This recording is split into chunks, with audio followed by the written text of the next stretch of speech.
Yes, of course.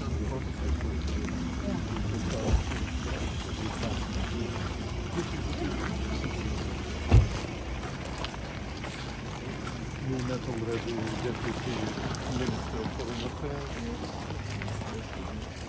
Hello, good morning. Good morning.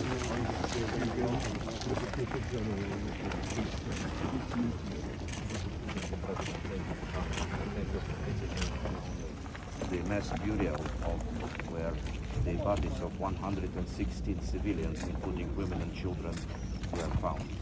Most of them killed without any reason.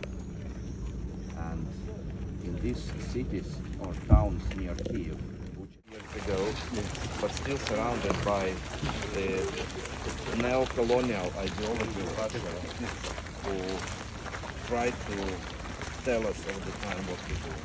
Try to press us and try to keep us under their control. Take out the bodies of civilians after Butcher was liberated. And most of them were killed by shooting.